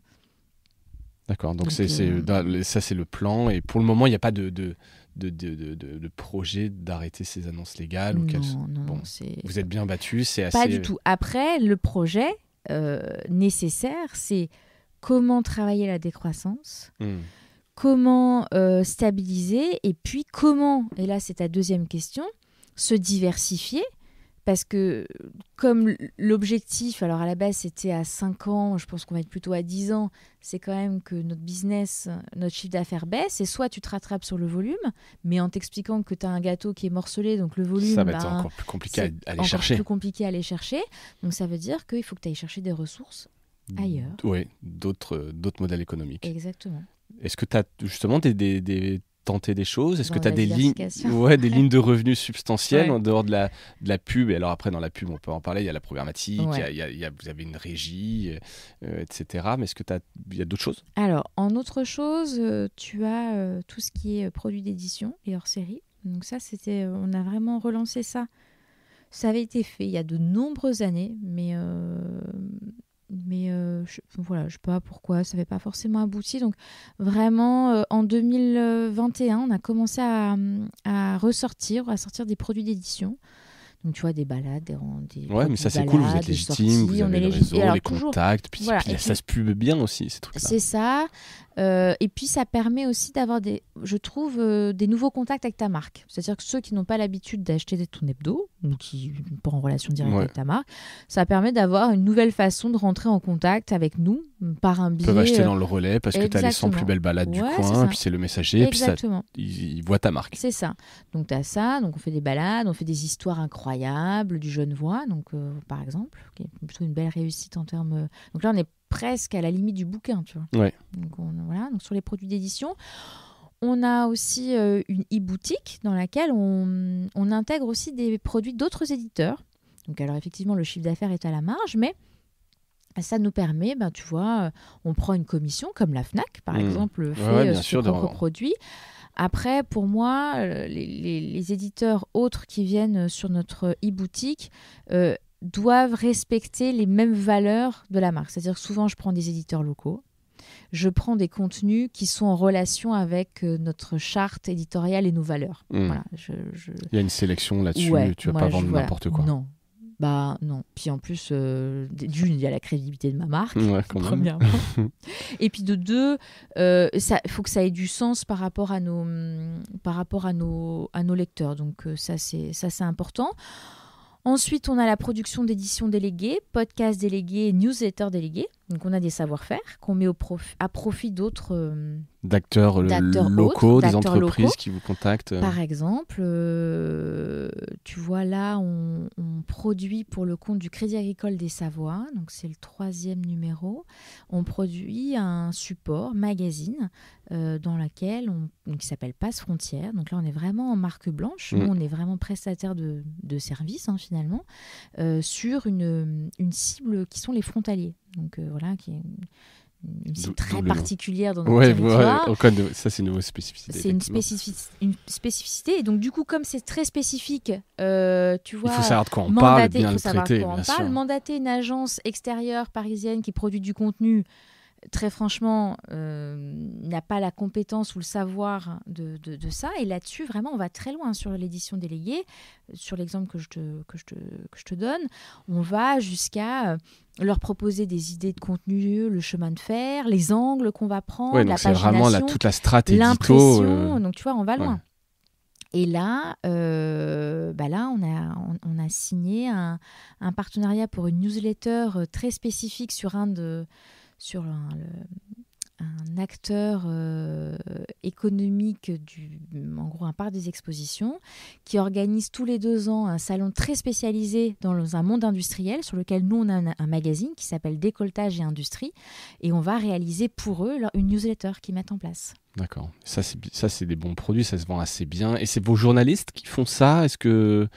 Parce que là, on est à la limite un peu du brand content. Alors, c'est pas publié sur le site ou peut-être certains relais ou juste si le produit est beau, mais c'est d'autres équipes qui s'en occupent? Alors, on distingue vraiment bien le produit éditorial on crée des produits pour d'autres. Donc là, il peut y avoir des passerelles. Quand il y a des passerelles, on met en place des partenariats. Donc, c'est-à-dire que, par exemple, dans le cas de la newsletter, je produis pour eux à la fois le contenu, on fait toute la partie graphique du produit, la stratégie aussi qu'on met en place sur la collecte d'opt-in, de l'expérience que nous on a là-dessus, toute la question aussi de RGPD nécessaire, des bases de données, il y a quand même toute une expertise nécessaire. Et puis pour le produit magazine Décolletage et Industrie, ça a du sens que je sois partenaire puisque l'audience de pouvoir communiquer sur ma marque au sein de cette newsletter, ça a du sens parce que ça augmente ma portée, ça me donne de la visibilité. Et inversement, eux aussi, de pouvoir avoir des contenus de décolletage industrie dans leur newsletter, c'est du win-win. Ouais. Mais par exemple, pour Passe Frontières, on reprend certains contenus qu'on voit avec eux, mais c'est bien indiqué en contenu sponsorisé, En partenariat avec. Donc voilà, c'est quand même bien distinct. Ensuite, sur la question de qui collabore ou qui écrit dedans, tu peux avoir des journalistes, mais dans ce cas-là, ils sont payés à part, c'est-à-dire que ça ne fait pas partie de leur mission, et même, je vais même au-delà, ils doivent le réaliser en dehors de leur temps de travail. Donc D'accord. c'est vraiment du plus. En pige ou... c'est une forme de pige. Tout à fait, ouais. D'accord. Donc c'est à la commande, ils savent que tel type de format, tel ou tel feuillet en tout cas, ça correspond à tant d'euros. Ensuite, on est aussi régi pour d'autres éditeurs. Locaux, quel type d'éditeur? Par exemple, on est régi... Quand je dis local, ça veut un peu tout et rien dire, mais pour régionaux. Bien sûr, par exemple, on est régi pour le mensuel des fonctionnaires de l'ONU à Genève, pour la France. D'accord, donc ça, vous avez gagné ce contrat. Ouais. Mais c'est pas du tout les mêmes annonceurs. Donc non, c'est un boulot de régie. Vous allez chercher des annonceurs. Tu vas chercher des annonceurs. Donc en fait, déjà nous on a on est régie pour la France, pas pour la Suisse. Donc on a une exclusivité sur le territoire français. Donc en fait, dans la mesure où les commerciaux ils ont plein de produits et supports de solutions de communication à vendre, pour des annonceurs qui souhaitent toucher des frontaliers ou des personnes qui travaillent à l'ONU, parce que c'est quand même des pouvoirs d'achat, des CSP++++, c'est un moyen d'aller trouver des nouvelles cibles et des audiences que moi je n'ai pas avec mes propres supports. Donc là, on travaille vraiment en régie. Et enfin, la dernière chose auquel moi je crois beaucoup, surtout pour nos hebdos et pour le groupe aussi, le groupe Rossel, ce sont les appels d'offres. Donc, je te parlais de marché public tout à l'heure. Ouais. On a des savoir-faire dans nos services. Donc, on a des savoir-faire d'editing, de production de contenu, de mise en page, de création. En gros, ce qu'on fait pour le Crédit Agricole des Savoies, dont je te parlais tout à l'heure, on peut très bien le faire pour une collectivité. Oui, bien sûr. Voilà. Donc, mais en quoi c'est différent de ce que tu fais, de ce que tu nous expliquais tout à l'heure Ce qui est différent, parce que tu dois répondre à des appels d'offres. Donc, d'accord. C'est le formalisme d'un appel d'offres versus un bon contact que tu as eu avec le mec du Crédit Agricole localement. Ouais. Et un bon de commande signé. L'avantage de l'appel d'offres, la différence, c'est que déjà, tu dois y répondre. Donc, pareil. Donc là, moi, je publie, mais là, dans ce cas-là, c'est toi je réponds. Donc là, c'est un petit peu différent. Tu as quand même énormément de choses à produire. C'est un travail. Ah non, mais on en fait chez Cosa Nostra, c'est un enfer. C'est un vrai travail de répondre à des appels d'offres, donc il faut se professionnaliser. Tu peux avoir les compétences, mais répondre à un appel d'offres, pour moi, c'est une compétence. Et ça, c'est un peu la découverte que j'ai eue lorsqu'on a commencé à répondre l'année dernière. On s'est dit, moi, j'ai un principe de fonctionnement qui est très test and learn. On teste, on voit, on croit au marché, on regarde ce que ça donne. En l'occurrence, les premières réponses, franchement, on était nul. L'avantage, c'est que comme tu as des notes, tu vois, tu te dis... Ouais, tu vois où tu peux t'améliorer. Exactement, donc ça, c'est cool. Donc, tu peux très vite changer de... Donc, en plus, tu vois, tu as un système de points. Donc, en fait, tu vois, par exemple, nous... Si c'est le prix, si c'est l'expertise... On n'avait pas de boucle d'illustration, par exemple. Ouais. Tu vois, on a un kit média en pub, boucle d'illustration. Moi, je ne sais même pas à quoi ça pouvait servir. Par exemple, le premier appel d'offres, on a perdu plein de points à cause de ça. Donc, on s'est dit, on va faire un boucle d'illustration, par exemple. Tu vois, c'est quand même dommage. T'améliores, quoi. Et t'améliores au fil de l'eau. Et puis, j'ai formé aussi l'année dernière 2 personnes pour vraiment être à la fois en veille des appels d'offres et puis aussi pour pouvoir apprendre à mieux pouvoir y répondre. Donc, je suis contente parce que cette année, on a décroché notre premier appel d'offres. Bravo. Qui est plutôt un contrat cadre, où là, on est vraiment sur de la création graphique de visuels. Donc, c'est chouette. Et ce qui est bien aussi sur les appels d'offres, sur nos business models, c'est que très vite, tu peux avoir, et tu le sais, des montants qui sont quand même non négligeables. Et puis, tu as un matelas. Puisque l'appel d'offres, généralement, tu le remportes pour tu parlais d'un contrat cadre. 3 ans. Toi, ça te permet déjà d'anticiper des revenus sur les années suivantes. Quoi. Et dans nos structures, pour une fois, nos studios graphiques, alors tu les appelles studios, tu les appelles pré-presse, pré-média, ils ont plein de jolis petits surnoms. Ils étaient dans nos structures des fonctions support et des fonctions de charge, et que fonctions de charge. Et aujourd'hui... dans la structure ils sont facturés. Aujourd'hui, effectivement, ils sont ressources. Centre de profit. Et même pour eux, de dire vous n'êtes pas que charge, vous êtes ressources. Ouais, ça change pas mal de choses. Ça change la donne et je trouve que ça valorise aussi ces personnes-là au sein de nos équipes. Ouais, ça c'est pas mal. Ouais. Ça, c'est pas mal ça. Donc, des appels d'offres. Donc vous êtes ouais. un peu meilleur. Mais c'est bien. Donc là, ça fait une jambe de plus sur le modèle économique. Exactement. Bon, écoute, donc vous avez testé quand même pas mal de choses. On essaie. Ouais, non, mais Je te c'est dis, bien. on fait aussi des fois un peu d'affiliation, des choses comme ça, mais nos expériences sont pas toujours, sont pas toujours réussies. Mais en tout cas, moi, voilà, pour moi, on teste, on apprend. C'est pas grave si on se trompe, tant pis.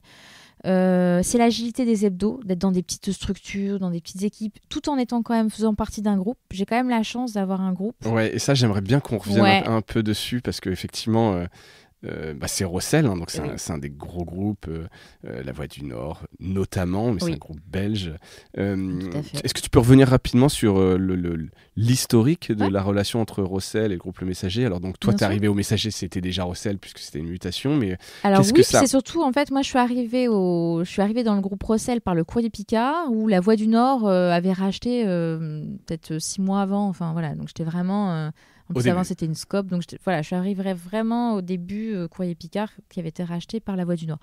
Pour ce qui concerne le Messager... Ouais, le qu'est-ce que ça change alors, toi, t'as pas connu l'avant, Non. mais tu vois, c'est un peu spécifique. La Voix du Nord, bon, c'est un très gros quotidien régional. Ouais, très le Messager, bon, c'est un petit peu plus loin, même en géographiquement. plus, on est une parce que filiale Rossel... exotique, hein, nous, hein, tu sais, hebdo, loin. C'est ça. Rossel, c'est plutôt très au nord de Paris. Exactement, en Belgique, les Flandres, Les dernières tu vois bien. acquisitions sont quand même très proches plutôt du nord de la France. Donc c'est pour ça que moi je dis souvent on est une filiale exotique.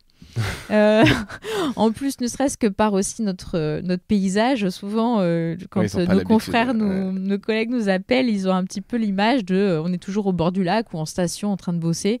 Ouais. Donc c'est assez drôle la vision qu'ils peuvent avoir de nous.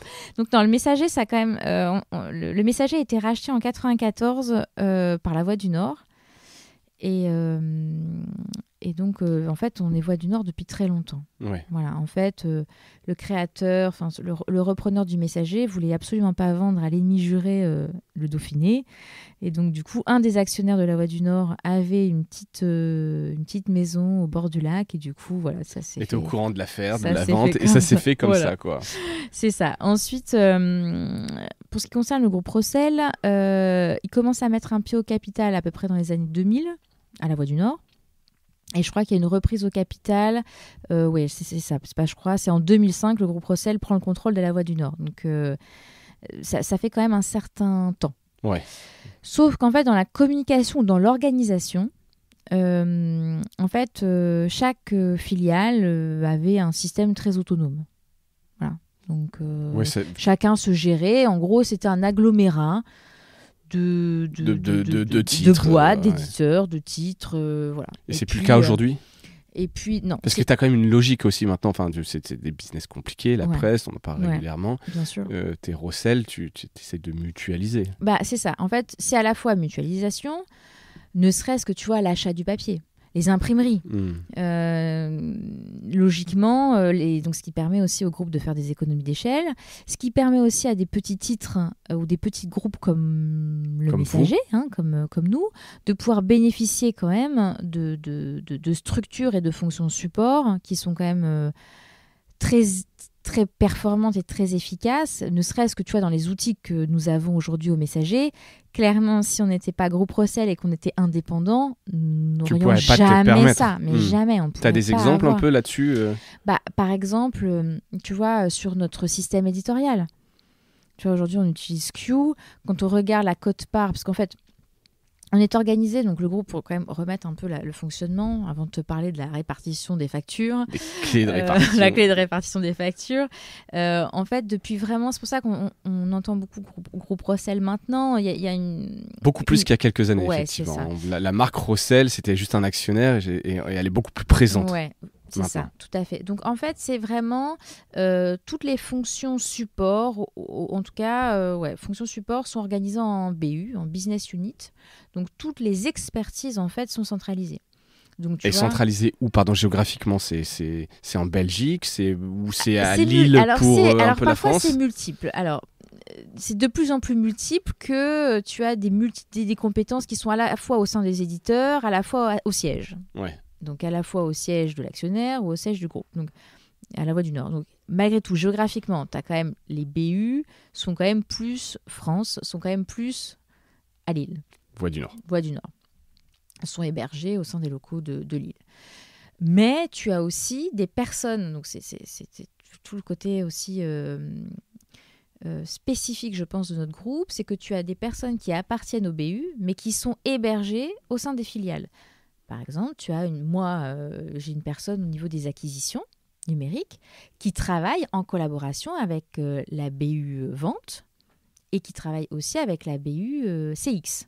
Et qui reporte d'un point de vue managérial ou non, c'est juste des expertises et une communication Il y a un mix. Il y a un mix. Tu as un mix selon la stratégie de l'éditeur et selon aussi la latitude. Moi, je te dis, parfois, je suis filiale exotique. Donc, j'ai la chance de dire ça, d'accord.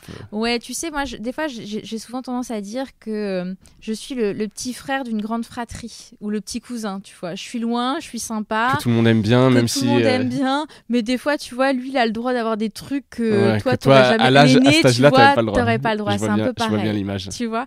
Donc, c'est un peu ça. Donc, j'avoue que au Messager et les hebdos, on a une latitude beaucoup plus forte sur ce qu'on a envie de prendre, pas prendre, sur des organisations. Et ça, c'est toi ou c'est le Messager qui a un peu imposé cette culture ? Parce que je te sens, tu vois, un peu, voilà, je te vois bien aller là-bas un peu défendre tes intérêts. Ouais, je pense que, historiquement, c'était le Messager parce que physiquement, nous étions loin. Donc tu vois l'éloignement géographique. Il vous oublie limite. Parfois, j'exagère, mais oui, des fois. Tant que t'as pas trop de pertes, que tu reportes un peu, ça va. C'est ça. Après, malgré tout, depuis le départ en retraite de l'ancien PDG Alain Baudard, il y a une nouvelle organisation, tu vois, parce que je suis DGA. Il y a une nouvelle organisation avec un responsable des hebdos, donc un directeur général des hebdos, Éric Lepers. Aujourd'hui, avant c'était David Gueva, qui du coup dirige les deux entités. Donc il y a vraiment une responsabilité quand même au niveau des hebdos, dont lui, Eric, a aussi la charge des hebdos de Nord Littoral et en fait rapporte pour l'ensemble des titres et défend l'ensemble des titres auprès de l'actionnaire et du groupe. Donc ce qui permet aussi d'avoir une meilleure visibilité aussi des actions qu'on peut faire voix au chapitre. Et puis c'est surtout aussi pour partager les difficultés qu'on peut avoir, parce que dans une logique d'industrialisation, je te dis, c'est super parce qu'on a des outils, on a des experts métiers qui nous apportent énormément. Ouais, ça doit être assez dingue quand même, le côté positif de ce groupe. C'est super. Parce que non, mais c'est super. Franchement, on parle souvent, tu vois, de concentration, etc., des médias, et c'était le sujet que j'avais. De Reworld, ouais. Exactement, avec Jérémy, où il faut être ensemble. Là, tu les vois quand même, les côtés positifs. Ah oui, énorme. Après, il ne faut pas oublier parfois les particularités, et c'est là... des fois la difficulté de l'industrialisation. Bien sûr. Ne pas gommer les spécificités, notre ADN. Et en plus, nous, on a quand même un groupe de quotidien. Quand nous, on est hebdo. Tu vois, nous, on a des paniers moyens sur le print qui sont à 6 € et sur le web qui sont à 4 €. Oui, donc 5-6 fois moins qu'un quotidien, voilà. mathématiquement. Mais mathématiquement, du coup, on ne peut pas toujours être pareil. Et puis, nous, on a des marques qui sont... Pour le coup, presque des micro-ciblages à l'échelle d'un quotidien. Ouais. Sur des périmètres qui sont tout petits. Ouais. Donc, voilà, c'est l'enjeu. Et moi, ce sur quoi tu peux avoir l'impression que je me bats parfois, ou en tout cas, j'insiste très fort sur le fait qu'on a des marques multiples, avec des territoires qui sont très spécifiques, différents, et que c'est la force des hebdos d'avoir ça. Et pour le coup, qui, moi, me différencie fortement de mon concurrent principal, qui est le Dauphiné, avec le groupe EBRA, qui est aussi un gros groupe de presse en PQR, quoi. Donc, oui, qui est énorme, qui a aussi des là, gros moyens, et donc du coup, des grosses ambitions. Des grosses ambitions. Et du coup, moi, il faut aussi que je puisse me différencier sur le paysage local pour être différente de lui. Ouais. Puisque sinon, quel est l'intérêt pour le client final d'acheter un Messager plutôt que le Dauphiné, Tu vois, petite bataille un peu de titan quelque part, c'est assez rigolo. D'ailleurs, tu as vu, il y a Ebra qui a lancé une offre B2B récemment. Je ne sais pas si vous avez regardé ça de près, si vous avez ce que tu en penses. Alors, l'idée, c'est pas de critiquer la concurrence mais juste... non, moi, encore une fois, je trouve ça très sain, et moi, j'adore d'avoir un concurrent comme ça. Parce que du coup, ça te permet de te challenger. Je trouve que tu es meilleur dans un univers concurrentiel. Oui, un peu positif. Pour moi, c'est plutôt qu'une espèce de marasme, etc. quoi. C'est positif dans la mesure où, et ça, c'est l'élément essentiel pour moi, c'est quand tu produis de la qualité et quand tu baisses pas tes prix et que tu casses pas le marché. Voilà. Pour moi, c'est parce que sinon, en fait, ça dessert à l'ensemble. Et vous discutez un peu avec le Dauphiné justement de sujets sur les annonces légales ou différences. Très peu. Très peu. Très Mais peu. vous vous respectez. Alors, on se respecte beaucoup. On s'observe. J'ai plus de relations avec les hebdos locaux, par exemple Écho des pays. Ouais. Voilà. De par le syndicat ou parce que oui, vous et puis parce plus, que ouais, et puis je pense qu'on fait partie un peu de la même famille. On est un peu on est un peu des petits aussi, voilà, avec aussi les télévisions locales, avec 8 Mont Blanc, on discute. Enfin, voilà, c'est vrai que on est plus en relation, même si on a quand même des contacts avec le Dauphiné, mais vraiment moins. Mais moi, en tout cas, je regarde ça d'un œil très curieux. L'offre B2B. L'offre B2B. Pourquoi ? Parce qu'en fait, depuis la rentrée, nous, on a mis en place un questionnaire pour savoir ce que nos B2B attendraient d'une offre. Alors moi, c'est moins une offre éditoriale. J'avoue qu'on est plus parti sur une offre d'abonnement. Sur ce dont ils auraient besoin, quel abonnement, voilà. Ouais. Des trucs bêtes, mais tu vois, sur la gestion de la facturation, sur la partie digitale, le nombre d'accès, tu vois, enfin voilà. Sachant qu'en plus, nous, nos B2B, dans notre base de données, ce qui est quand même pas super pratique, tu as B2B et institutionnels qui sont identifiés pareil, et c'est quand même des cibles différentes. Donc là, tu dois demander à Rossel pour changer dans l'outil, justement, le CRM. Je sais pas ce que vous avez comme CRM d'ailleurs. Est-ce que c'est CRM maison? Non, on travaille avec Selligent. D'accord. Donc, oui, alors ça, par contre, tu vois, la base de données, clairement, tout le monde doit être nomenclaturé de la même manière. De la même façon, quoi. Bah oui, dans une logique, après, de mettre en place des scénarios. Parce que si tu commences à avoir des bases de données différentes, tu peux pas mutualiser et industrialiser. Par exemple, si tu as un scénario d'acquisition qui marche très bien, je pense notamment à la gestion des cookies, tu vois, où là, pour le coup, on a été très impacté. On a fait de l'A/B testing sur nos petits sites, puisque justement, pour le coup, c'est aussi bien d'avoir des formats et des sites plus petits et des plus petites marques, puisque ça te permet d'A/B test sans être obligé de toucher à tes quotidiens, ou si tu te rates, l'impact est quand même un peu plus fort pour l'ensemble du groupe. Ouais. Et en fait, là-dessus, tu dois avoir une base de données qui est identique, qui est nomenclaturée pareil, pour reprendre des schémas ou des scénarios et les réadapter. Parce que si tu commences à faire... Alors nous, déjà, les hebdos, on est quand même beaucoup des épiciers. Et c'est, je pense, notre valeur ajoutée. Mais si tu veux rentrer dans un processus d'industrialisation et que tu as des bases de données dans tous les sens et qui ne sont pas nomenclaturées, tu t'arraches les cheveux. C'est impossible. Tu t'arraches les cheveux, tout simplement. Ça, c'est indispensable. Donc voilà. Donc après, oui, effectivement, là-dessus, on doit discuter sur la nomenclature de la base. On doit faire en sorte parfois aussi avec nos contraintes. Donc voilà, une base de données avec multiples, on n'arrive pas à bien les identifier. Mais par contre, on est libre quand même de nos offres, de nos tarifs, de comment on le valorise dans notre boutique, quelle relation on va avoir avec nos B2B. Tu vois, ça, on a quand même la marque et l'offre. Nous sommes ensemble autonomes. Et puis surtout, nous, éditeurs, nous en sommes garants.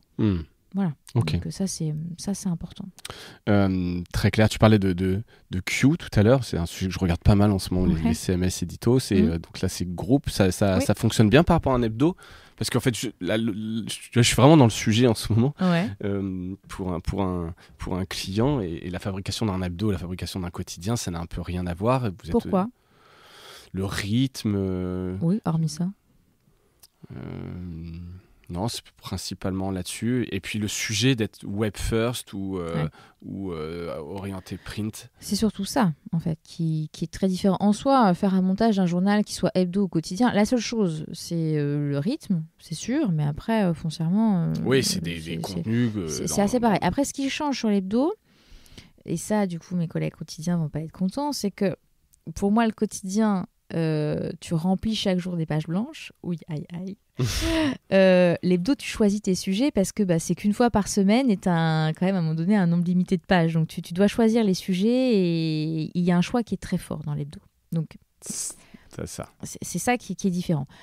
Par contre, sur le rythme, là où je te rejoins, c'est surtout vis-à-vis de nos équipes et dans le management du changement justement depuis 2019 et depuis la refonte des sites et donc du web first, c'est qu'aujourd'hui, on demande à des équipes initialement hebdo, de travailler, de produire quotidiennement et de publier quotidiennement. Oui, tu as des newsletters, Exactement. Tu as totalement switché un peu Exactement.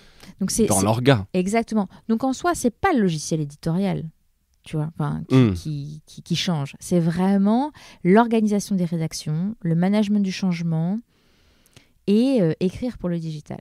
Voilà. En gros, c'est ça les enjeux. Après, quel que soit l'outil, après, c'est plutôt est-ce qu'il est facile d'utilisation, est-ce qu'il est ergonomique, est-ce que tu as la liberté sur le web, etc. Est-ce que je peux justement, est-ce qu'il s'adapte bien sur les nouveaux formats digitaux, est-ce qu'il est agile, est-ce qu'il est en mode SaaS, tu vois, c'est toutes ces questions-là. Mais foncièrement, c'est plus sur le management du changement, l'organisation des rédactions sur un hebdo, avec des équipes qui sont quand même petites, qui généralement ne travaillent pas le week-end, où tu dois quand même produire et apporter de l'information quotidiennement. Et c'est vraiment là où ça change.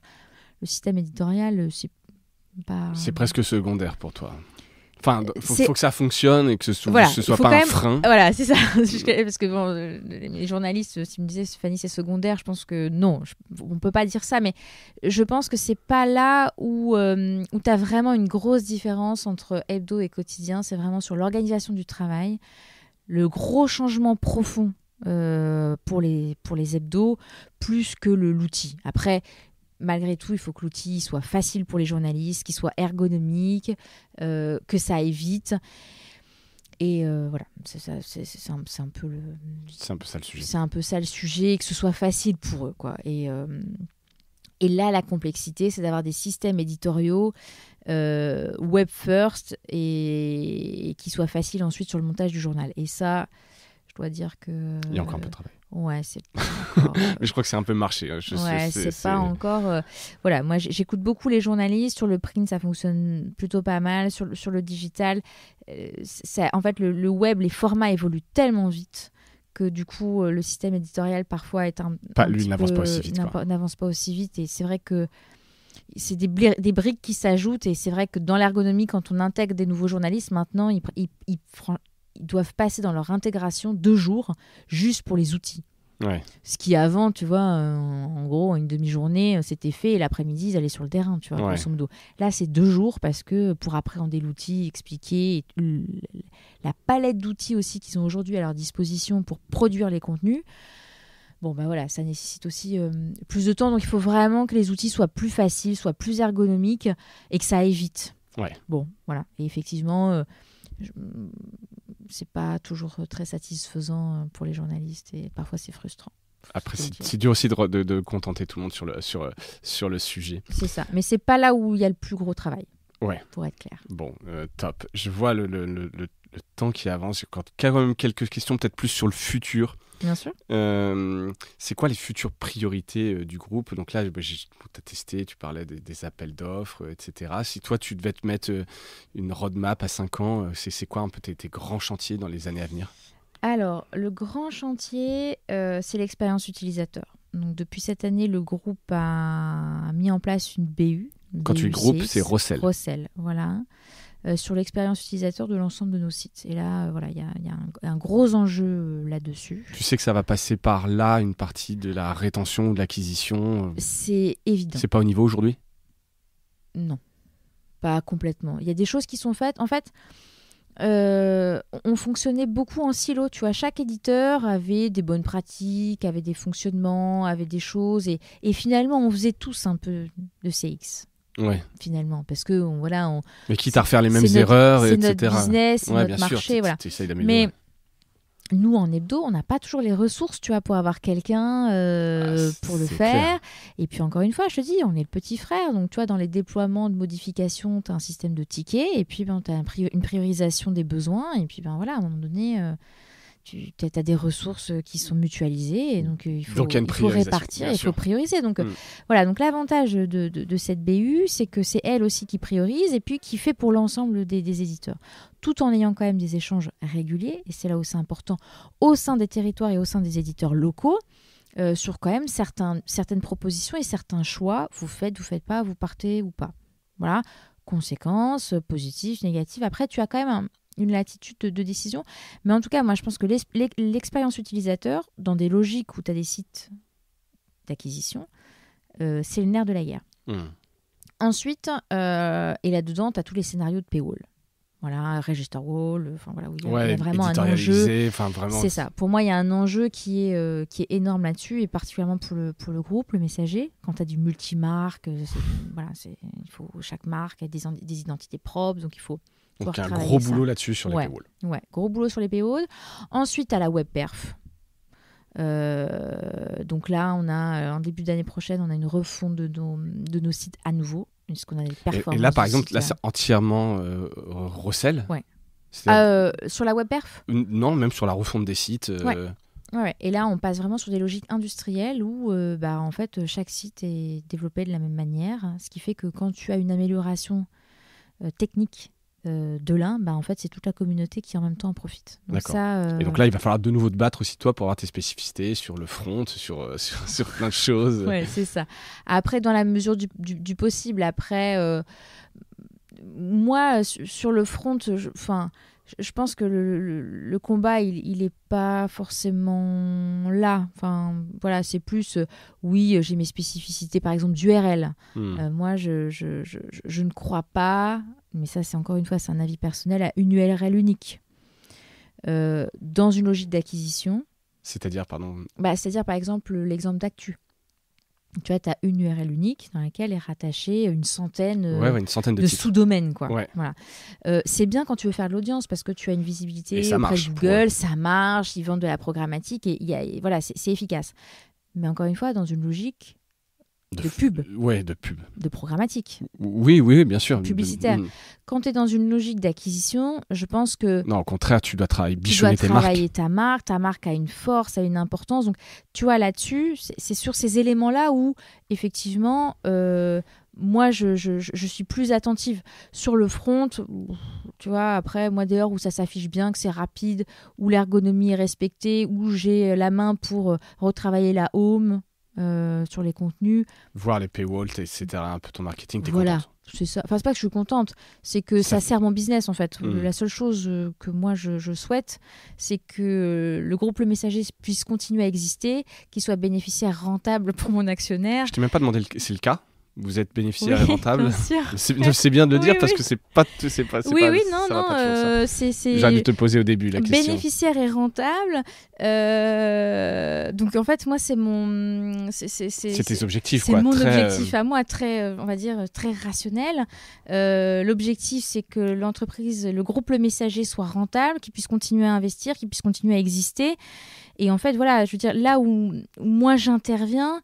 C'est pas un choix. Tu vois, le front, je préfère la couleur bleue, la couleur rouge, machin. Oui, dès lors où ça identifie mes marques.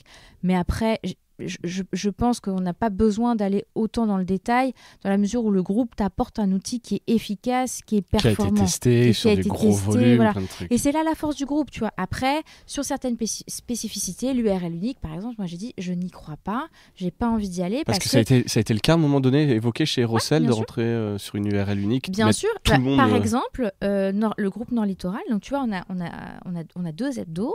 Le groupe Nord Littoral a une URL unique et des sous-domaines pour ses marques. Donc c'est 11 marques, 11 ou 12. Ouais, voilà, donc c'est sous l'URL Nord Littoral / des marques qu'ils ont agrégées ces dernières années. Donc tu vois, parce que aussi il y avait un enjeu de spell. Ouais, bien sûr. Voilà. Donc, c'est plus facile de faire le boulot une fois. Exactement, il y avait aussi un enjeu de spell. Donc, qui ouvre le droit à des subventions, à compagnie, etc. Ouais, sur les subventions spell, non.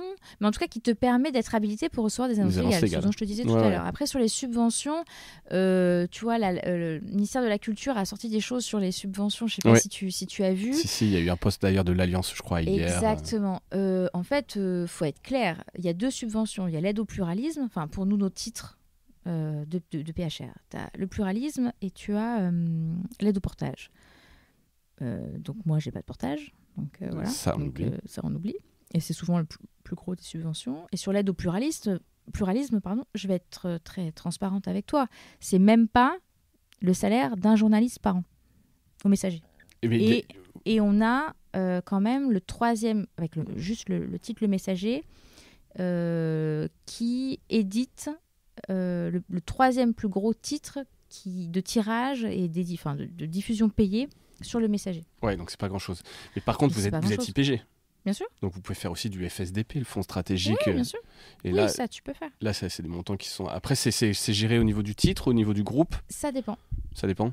Ça dépend du projet. Ça dépend des projets. Ouais, Oui. Encore une fois, ça dépend des projets. Tu as des projets qui sont groupes et après, tu peux développer aussi des projets. Si toi, tu as une idée, le lancement d'une nouvelle offre, Exactement. newsletter ou ce genre Si de tu as choses des projets plus locaux ou qui. Enfin voilà, après. qui n'impacteront pas le groupe, tu peux porter toi-même des projets. Mais bien sûr.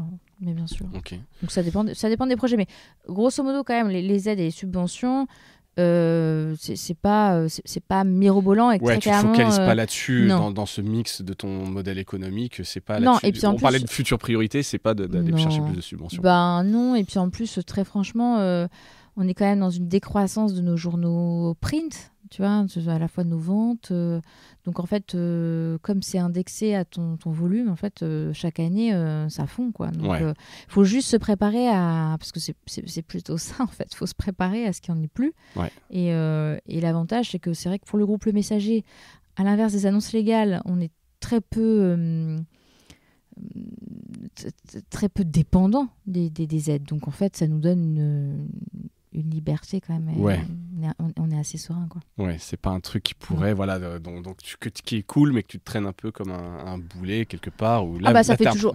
Bien sûr. Attends, ça fait toujours du bien de les recevoir. Il y a pas de débat là-dessus. Je dis juste que ça représente pas beaucoup pour les hebdos. Enfin, en valeur. C'est toujours bien de les avoir, mais c'est pas non plus... notre business model n'est pas du tout sur de la subvention, quoi. Enfin... C'est bien de le rappeler. Ouais, je pense que ça fait du bien de le rappeler parce que je pense qu'il y a une sorte de fausse idée sur les subventions. Oui, il y a sur le fait c'était un peu que- le sens du post LinkedIn de l'Alliance. Il y a beaucoup de enfin, Oui, les gens fantasment un petit Oui, peu. oui, Alors, oui. il y a des grosses aides, c'est important, mais quand tu ramènes au chiffre d'affaires C'est des pas groupes, grand-chose. il non. y a peu de médias qui en vivent des subventions. En tout cas, surtout sur les hebdos, qui sont quand même des petits titres, Ouais. avec des tirages qui sont petits. Enfin, voilà, c'est pas qui ne bénéficient pas de l'aide au portage, qui font partie des plus grosses subventions quand même par rapport à l'aide au pluralisme. Voilà, enfin, je trouve que c'est bien quand même de le remettre sur la non, table. mais c'est bien sûr. Parce qu'il y a une forme un peu comme les légales de oui, c'est des fonds déguisés, c'est de l'aide à la presse, vous êtes subventionné toujours par l'État. Non, en fait, on est des entreprises comme d'autres. Je trouve que pour le coup, à part la TVA où effectivement c'est un avantage, on n'est pas sous perfusion de l'État, on n'a pas des aides dans tous les sens et même particulièrement en ce moment où notre économie flambe sur le prix du papier dont on parlait tout à l'heure, sur l'énergie où c'est astronomique. Je trouve que si l'État veut aider, c'est maintenant, parce que très clairement, là, il y a des hebdos qui sont en train d'arrêter leur diffusion papier, qui du coup vont être 100% numériques parce qu'ils n'y arrivent plus. Et donc, pour le pluralisme, pour la démocratie dans notre pays, le droit à l'information. Le droit à l'information. Fait partie du exactement, dont on parle. Avant de parler du droit à l'information, faut-il encore pouvoir le donner et avoir les moyens pour le faire. Et aujourd'hui, très clairement, moi, je trouve que l'État est... Enfin, il n'est pas là-dessus. Il n'est pas là-dessus. C'était le sens un peu de l'appel de Pierre Louette, qui est le président de l'Alliance, qui appelle l'État justement sur le sujet du papier et de l'énergie. On est d'accord. Clairement, vous n'aviez pas besoin de ça. Pour dire les choses. Non, après, on n'a jamais besoin de ce genre de choses. Et puis, pour toutes les entreprises en France, c'est... Oui, il faut qu'il y ait par filière, en tout cas. C'est difficile. Mais pour chaque industrie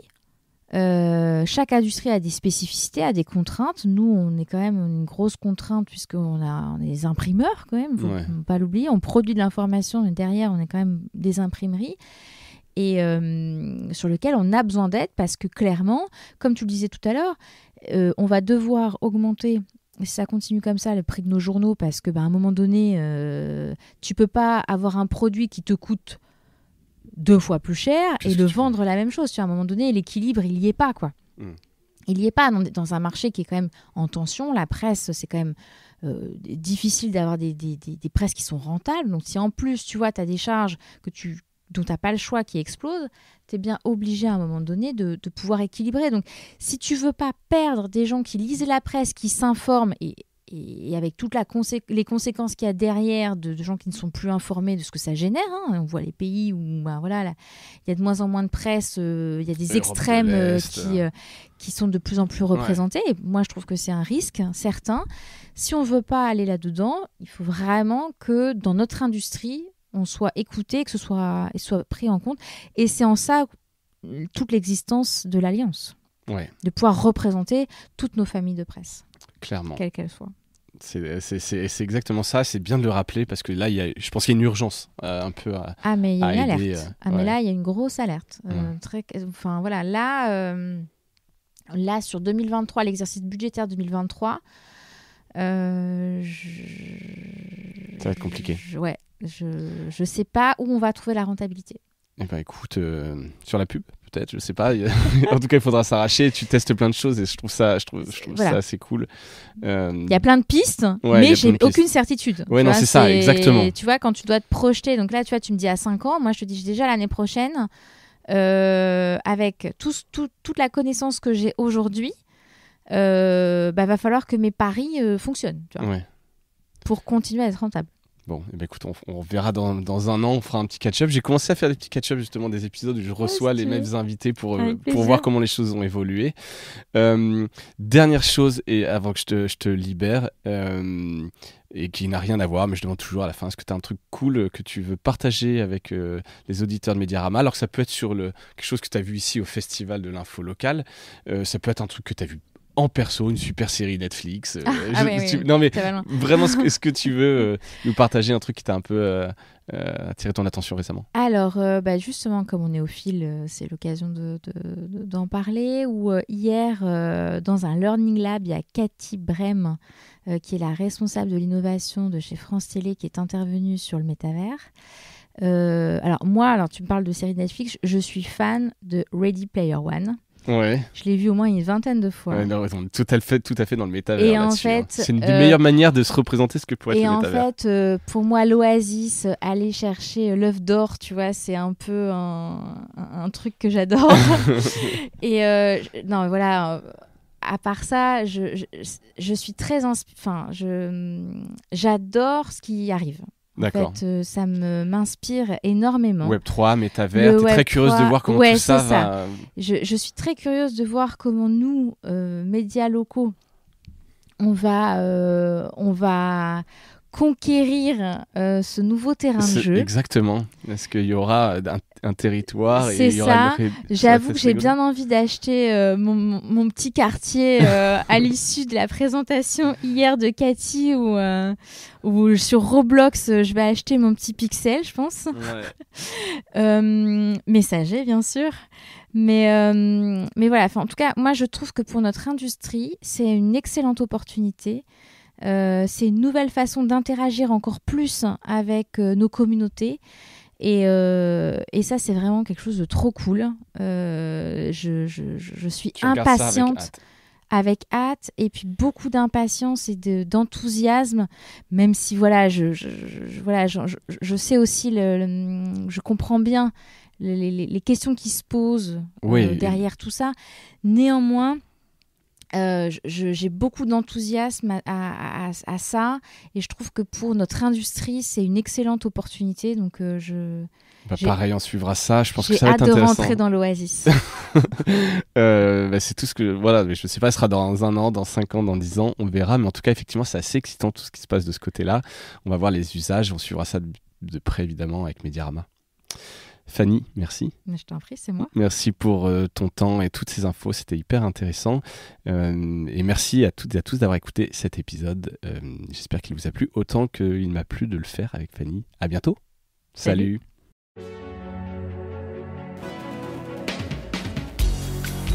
Voilà, Mediarama s'achève. Si cet épisode vous a plu, n'hésitez pas à le liker et le partager. Et puis, si vous souhaitez être accompagné par notre agence Cosa Vostra, contactez-moi par mail mediarama@cosavostra.com. Portez-vous bien.